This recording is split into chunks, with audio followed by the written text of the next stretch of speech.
एक बार एक गांव में एक साधु रहता था जो भगवान पर बहुत विश्वास रखता था। एक बार वह साधु पेड़ के नीचे बैठा था और भगवान को याद कर रहा था, तो अचानक वहां बाढ़ आ गई। चारों तरफ पानी ही पानी। सब लोग अपने आप को बचाने के लिए ऊपर पहाड़ की तरफ भागने लगे। उनमें से एक आदमी देखा कि इस हालात में भी साधु जी भगवान की तपस्या कर रहे हैं। वह सोचा कि ये अपने आप को बचाने के लिए कहीं जा क्यों नहीं रहे हैं।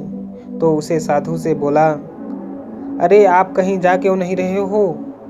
आप भी मेरे साथ ऊपर पहाड़ की तरफ चलो, नहीं तो डूब जाओगे। साधु बोले, अरे हमें क्या होगा, मैं भगवान की इतनी तपस्या करता हूँ, मुझे कुछ नहीं हो सकता, मुझे भगवान अपने आप बचाएगा। धीरे धीरे पानी साधु के कमर तक आ गया। अब लोग वहां से नाव लेकर निकलने लगे तो उनमें से एक ने साधु से कहा, अरे पानी आपके कमर तक आ गया है, आप हमारे साथ चलो। तो साधु ने कहा कि नहीं नहीं, भगवान मुझे अपने आप बचाएगा। और वह नाव वाला भी वहां से निकल गया। कुछ देर बाद पानी इतना बढ़ गया कि साधु के सर तक पहुंच गया और अब लोगों को बचाने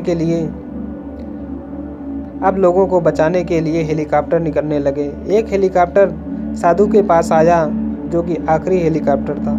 साधु के पास नीचे रस्सी फेंकी और बोला, इसे पकड़ो और ऊपर आ जाओ, नहीं आप डूब जाओगे। ये आखिरी हेलीकॉप्टर है और आपके पास में दूसरा कोई रास्ता नहीं है बचाने के लिए। साधु ने कहा, यह रस्सी वापस ऊपर खींच लो और आप चले जाओ, मुझे भगवान के ऊपर पूरा भरोसा है, वह मुझे बचा लेगा।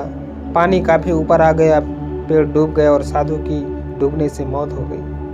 मरने के बाद साधु भगवान के पास गया और बोला, हे भगवान, मैं पूरी जिंदगी आपकी तपस्या की, मेरा सारा जीवन आपकी आराधना करने में लगा दिया, फिर भी इतने भरोसे के साथ इंतजार किया कि तुम मुझे बचाने आओगे, लेकिन वहां मेरी डूब कर मौत हो गई और तुम नहीं आए, ऐसा क्यों?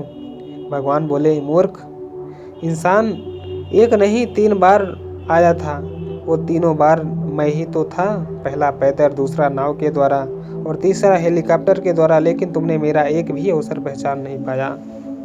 पता नहीं किसका इंतजार कर रहा था।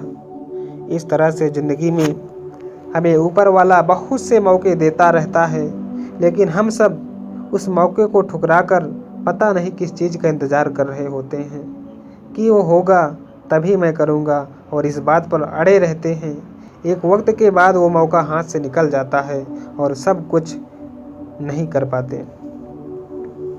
तो किसी भी अच्छे समय का इंतज़ार मत करो। जो भी करना है आज और अभी से शुरू कर दो। धन्यवाद। ऐसे ही short motivation stories, Hindi stories, speech देखने के लिए हमारे YouTube चैनल को सब्सक्राइब करिए प्लीज़।